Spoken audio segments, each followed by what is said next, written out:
Tonight, Saskatoon police are looking for 2 suspects after 1 person was killed and 2 others were injured in a daylight shooting. Also, I was heartbroken to see that, they were so affected by avian flu. Significant evidence of bird flu along the Trans-Canada. Plus, the riders get into the swing of things at training camp in Saskatoon. This is CBC Saskatchewan News.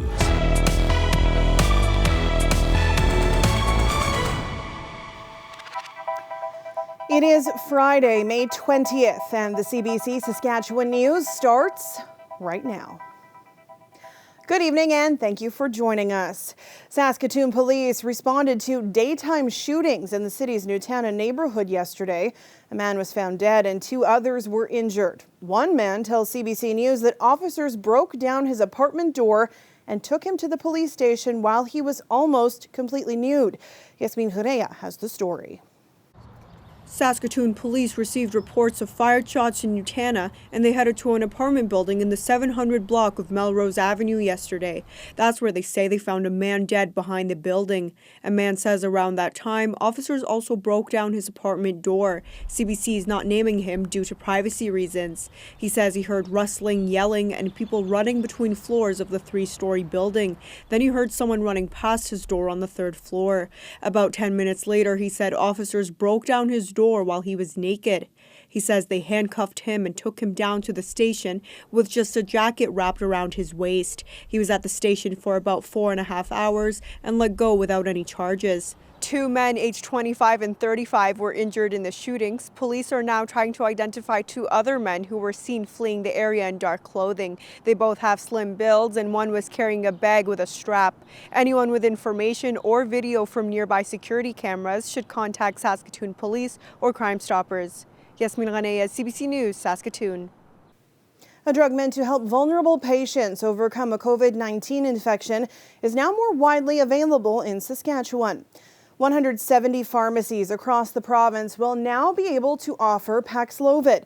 Before, the drug was only available through a special clinic. Paxlovid is only prescribed to certain groups of people. That includes those who are immunocompromised and or unvaccinated and over 55 years old. Anyone who wants a Paxlovid prescription will have to be screened by their pharmacist. Driving between Regina and Moose Jaw, the roads show evidence of a fatal virus.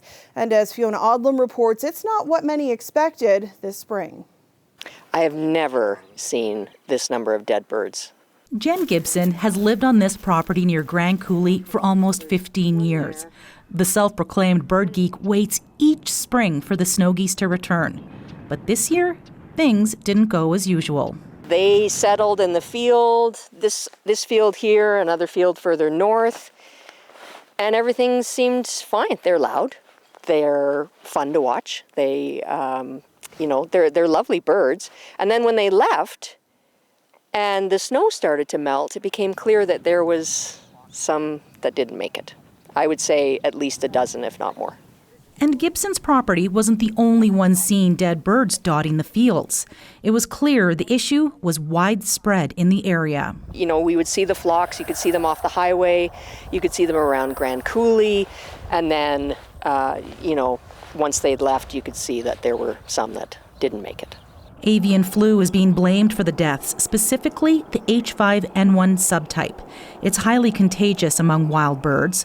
Wildlife experts say the virus is common, but not like this. But this particular strain has caused more significant mortality, and we've seen a much broader, breadth of species impacted than we have with previous strains.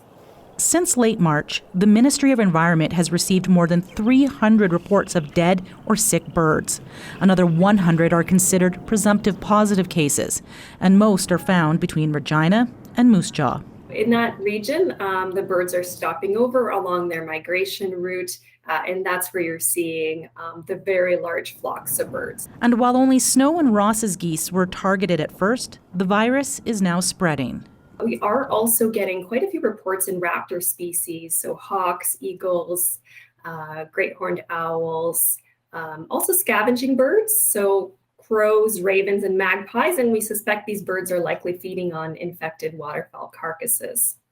If you notice any sick or dead birds, the province is encouraging you to report it to the Wildlife Health Tracker app. And unless the birds pose a risk to pets or kids, you're encouraged to leave the birds where they are to decompose naturally. Fiona Odlum, CBC News, Regina.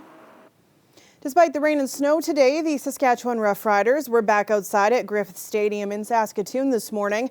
While players and fans wait for the Players Association to vote, training camp is officially underway. Different story last night. The Riders gathered for the first post-strike practice indoors at the University of Saskatchewan. But it did look more like a basketball practice than one for a football team. And while it appears the second strike in CFL history is over, the players aren't entirely celebrating just yet. I believe that chapter isn't closed until the players vote on it. And that's something that until we get that email sending out the vote and seeing what our player, our membership, which is our players, and seeing what they have to say, we're going to kind of go from there. There's still a process we have to go through, so you can only get so excited, but obviously it's going to go up to a vote and we'll see. But what I will say is we're just really excited to be on the field with coaches right now, but there's still a lot we got to get through, and it's obviously got to pass, but it's good to be out here in the meantime. This is what we want to do. We don't want to be in the meeting rooms all the time or in the boardrooms. This is what coaches love to do. This is what players love to do. So it felt good to be out there moving around and watching guys compete and work hard. As for the preseason opener, that's been rescheduled, which means the team will have 2 preseason games in 1 week. The Riders will take on the Bombers at Mosaic Stadium next Tuesday night, and then the team will head to BC, where they'll play the Lions on Friday. It's been months of record high gas prices in Saskatchewan, and now we're heading into May long weekend, and summer fuel is not far off. Daniela Ponticelli hit the streets to find out if the cost of gas is detouring travel plans.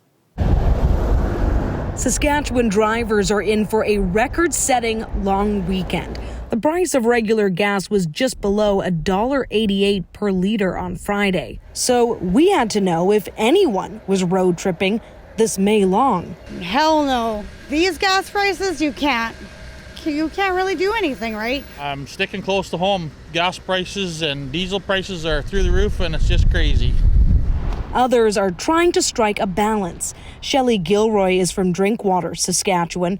Her trips to Regina have taken a back seat so she can afford to head to the lake. It's our second home, so we just go every weekend that we can. One petroleum analyst says the drive home could be cheaper, with a slight price drop expected early next week. But it's not likely drivers will see a drastic difference anytime soon. And a lot of that, of course, having to do with Russia's war in Ukraine. There could be escalations or de-escalations there. Dehan says drivers could see prices increase this summer, more so based on demand. It's a factor Tourism Saskatchewan is watching closely. CEO Jonathan Potts says market research is optimistic. The prices haven't quite hit the level yet that people are willing to change their plans. We know that over the course of the pandemic, people have been, dreaming of travel and starting to travel again. Potts says the return of cross-border tourism will play a big role. More Americans are booked to hunt and fish this year. But with Saskatchewan residents making up 70% of tourists in the province, a return to pre-pandemic business might be further down the road. Daniela Ponticelli, CBC News. What's the saying in Saskatchewan? If you don't like the weather, wait 5 minutes. Well, on this May 20th, there are a lot of people grumbling about the snow that fell today, including here in the Queen City. Will that snow stick around? And what else are we in for this long weekend? Ethan will be back with a look at your forecast after the break. Stay with us.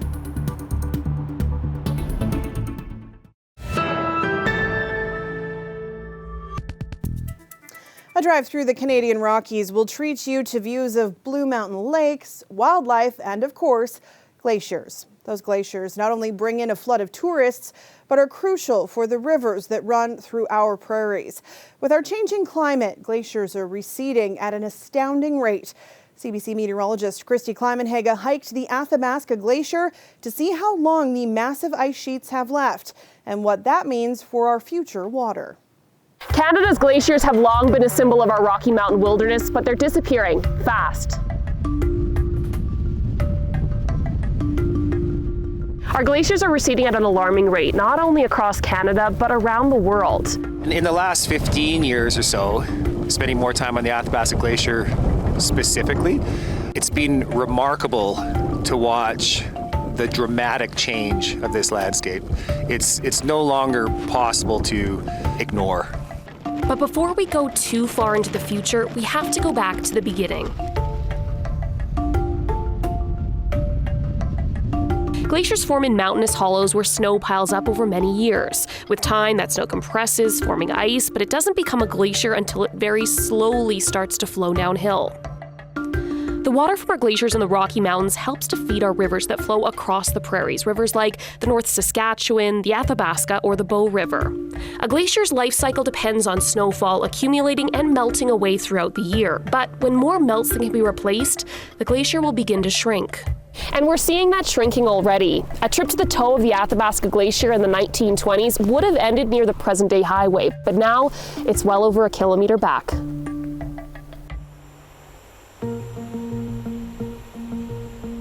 Glaciers in Western Canada are being hit pretty hard by changes in climate. So some studies done recently show that, for example, in Western Canada, BC and Alberta, somewhere between 60 and 80% of ice volume will be lost by 2100. And nowhere is that loss more obvious than here, the outwash plain. 15 years ago, where we're sitting now was ice. So even accessing the toe of the glacier now is a completely different game. And it's no longer changing over like 5 or 6 or 7 years. It's quite literally in the summer changing over 5 or 6 or 7 days. And that change is perhaps the most evident when it comes to our waterways. Glaciers contribute the most water to our landscape when everything else is drying up. Think late August when there's no snow melt and little rain. The higher water levels are really important for fish species. So fish that spawn in the fall really need those higher water levels in the fall. And without glaciers, the water levels would be much lower. And that would be really problematic for a lot of fish species. During particularly hot summers, you could even see glacially fed rivers go up in volume as melt increases. We're entering the time where the glaciers are still voluminous enough to contribute a lot of water, but they haven't retreated far enough back that that contribution is reducing. And so we might have a 20-year window of this much water, after which it's going to start to fall off a cliff. And when the glaciers are gone, so too is that water. We can look a little bit south and see what happens in Montana and Idaho already, as they've essentially lost their glaciers. And things get very, very dry when they get into a drought period.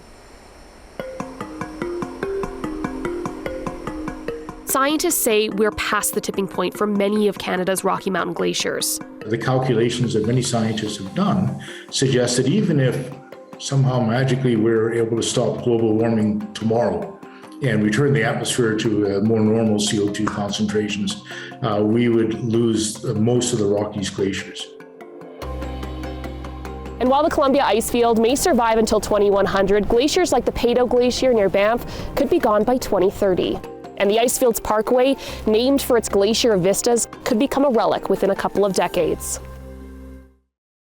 This weather update is brought to you by Capital GMC Buick Cadillac. The exclusive export event is back.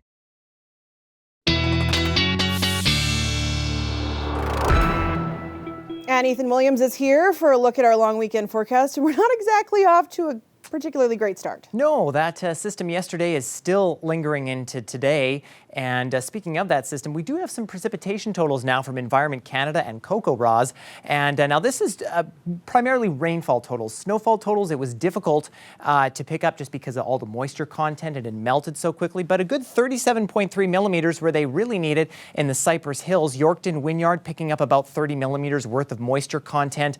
Maple Creek as well getting around 15 millimeters. Regina, Saskatoon kind of in that 7 to 9 millimeter range, most of that falling through the day yesterday and overnight. Now, the heaviest snowfall that we got on May 19th might have happened in some places yesterday. We have records going back to the late 1800s, early 1900s, and for places like Yorkton and Prince Albert, which picked up we don't really know how much, but this is the record for May 19th snowfall for these communities. 0.3 centimeters in 1947 in Yorkton, 0.4 centimeters in Prince Albert in 2009. It's possible that yesterday that might have been broken. Regina, Saskatoon, I don't think we got as much as we did back in 1969 and 1910, but a place like Humboldt got quite a bit of snow yesterday. Not sure if they cracked 5.1 centimeters, though, that they got on May 19th back in 1912. And in case you're wondering, no, this is not the latest snowfall that we have had in spring in Saskatchewan. Saskatoon had a snowfall event on May 30th, nearly 40 years ago now. Yorkton picked up 4 centimeters of snow on June 3rd, 1985. Prince Albert, just a skiff of snow nearly 30 years ago on June 5th of 92. And Regina, we were the winners. Our latest snowfall in spring recorded on June 8th, 1950. Just a centimeter, but for June 8th, a centimeter is quite a bit of snow. But for us, for this weekend, it looks like the snow is starting to pull away. Just a little bit of mixed precipitation and rain possible tonight in the southern part of the province before we get clearing tomorrow morning, and it should clear through the day. We'll get a mix of sun and cloud. As we head into Sunday, though, we are watching another low pressure system that could bring some rain to the north part of the province. I don't think this is going to be very much, though, but as that system organizes on the holiday Monday, we could get rain showers through portions of central Saskatchewan up toward La Ronge, and maybe even the far north could see periods of some flurries as well, and that will then clear out. Now, all this rain and snow, not great for farmers, of course. We did get our crop report yesterday for the previous week. About a third of crop in the ground. We should be at half, or just over half of crop in the ground, so we are behind, but that's up from 14% last week. Moisture is improving topsoil and pasture conditions, but another issue that we're having with all this rain and wind is that that's delaying spraying conditions now. But I think that's going to improve with our forecast, because as you can see, we do warm up and we do dry out. A high of 11 tomorrow in Regina, and then we start the gradual climb upward toward the 20-degree mark on Tuesday. Nice day next Thursday, a high of 24. In Saskatoon, an even nicer day tomorrow, 14 degrees with a mix of sun and cloud. We will see both Sunday and Monday looking pretty nice.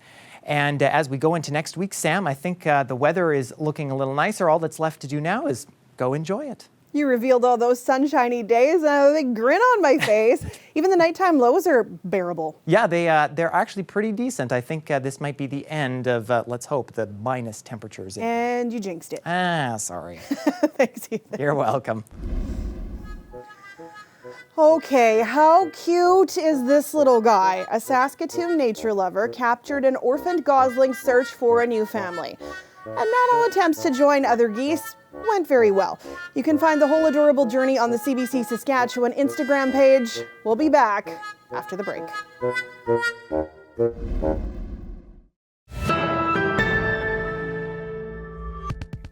Politicians are heading back to their constituencies for the summer. Yesterday, the spring sitting wrapped up, and it was an emotional last couple of days. For more, we're joined by CBC Saskatchewan's political affairs reporter, Adam Hunter. Adam, what can you tell us about the intensity of this last week? Well, Sam, had been building for a number of weeks now, and typically the spring sitting, it's longer than the fall sitting. The politicians, the weather's getting nicer, although not today, but they want to get back to their constituencies, as you mentioned, and they're, really tired of seeing the other side arguing about the same things over and over. They can kind of see what questions are coming and what answers are coming. And that came to a head this week with a pair of ejections from the House. And that was a real rarity for Saskatchewan. The last time that happened was 2017, and there really hasn't, to anyone's memory, been two in one day. They were about an hour apart. One was Doyle Vermette. He was the second person to be asked to leave when he refused to apologize for using unparliamentary language. Vermette got very emotional when the government on Tuesday declined to go for his pitch for an all-party committee on suicide prevention, mental health, and addictions. And then following day, he was pointed right at the Premier and the Minister of Mental Health and Addictions, Everett Hindley. He used unparliamentary language. He was asked to apologize about an hour later by the Speaker. He said he could not, and for that he was removed. Right after Vermette asked his question, at the very end of question period, independent MLA Nadine Wilson for Saskatchewan Rivers, who wasn't asking a question, was heckling from her seat. She was pretty persistent, and she too used unparliamentary language. She was asked to apologize. You get 3 strikes and you're out. That's the rule in the chamber. And she did not apologize. So she too was asked to leave. And it was a really, heated day, but it's something that I think those emotions have been building, Sam, for a while, for both Ms. Wilson and Mr. Brevet, for obviously very different reasons. But it was something that still, for them not to apologize, that came as a bit of a surprise. There's been a lot of back and forth, a lot of political theater that can be distracting from what they're actually trying to achieve. What was actually achieved over the last few months? We asked the Premier this yesterday, and he said, the government's proud of its budget. He says that, they're cut into their deficit, that it's, better projection than they expected even last year, coming off into a different stage of the pandemic, that the government's projecting higher than expected resource revenues. Now, the other thing the Premier pointed to was health spending, mental health and addiction spending, but also healthcare spending. That was a big focus, especially early on in the sitting, where there was a lot of talk about surgical wait times, about ER wait times, about retaining and training, and to specifically have healthcare workers stay in places that are maybe hard to recruit in rural Saskatchewan, for example. So that's been one of the focuses of the government. I also want to mention the increase in the minimum wage. Now, Saskatchewan has the lowest minimum wage in the country right now at $11.80 an hour. That's going up to $13 in October, rising to $15 in 2 years. That's something that the labor groups and the opposition have asked for. They say that that's a welcome change. Saskatchewan will still be the second lowest in October when it does raise. And those groups are saying that 15 will be too low in a couple of years when it gets up to that point. But that's something we didn't expect from the government. The other thing that the government is going to point to, I think, is a bill passing, which is a controversial bill because the opposition was trying its best to try and block it or get it pushed or get it changed, was Bill 70, which is the plan to revamp security inside the legislature. That passed this week. So that was another one that got a lot of attention in the last few weeks. All right. Thanks, Adam. You're welcome. CBC Saskatchewan's political affairs reporter Adam Hunter in Regina.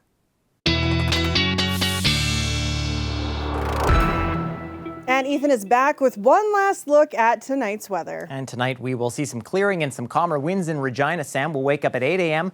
to 4 degrees and some winds out of the north at about 18 kilometers an hour. We'll get to the noon hour and we'll warm up to 9. That sun and cloud sticks with us. But hey, if you're headed out to the Qu'Appelle Lakes this weekend, you'll have not too bad of a long weekend. Temperatures warm up and clear out through the weekend, and winds shouldn't be too bad either. We move up to Saskatoon, where at 8 a.m. we'll be at 3 degrees. Light northwest winds, we get to noon, and we're going to warm up to 12 degrees, high of 14, and mainly sunny conditions. And let's say you're going up to Waskesiu. Well, a little bit of a dicier forecast. We'll see a mix of sun and clouds by the time we get to Monday, Sam. We could be seeing a chance of rain up there, but not too much. Oh, such a beautiful spot, though. Thanks, Ethan. You bet. And before we go this week, a happy update on a Regina-born boxer competing for the IBA Women's World Championship in Istanbul. Declared by split decision to the red corner, Rod Canada. She gets it by split decision.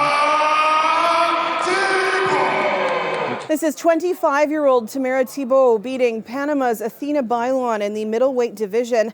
The southpaw took a split decision for the gold. Thibault won bronze at the 2019 Worlds, but she will come back to Canada with gold from 2022 plus $100,000 US in prize money. And a big congratulations from all of us here at home. That is it for us this week. You can always get the latest news on our website or our YouTube channel. Coming up tonight, Game 2 of the Battle of Alberta. We're back Tuesday at 6. Thank you for watching and have a great long weekend.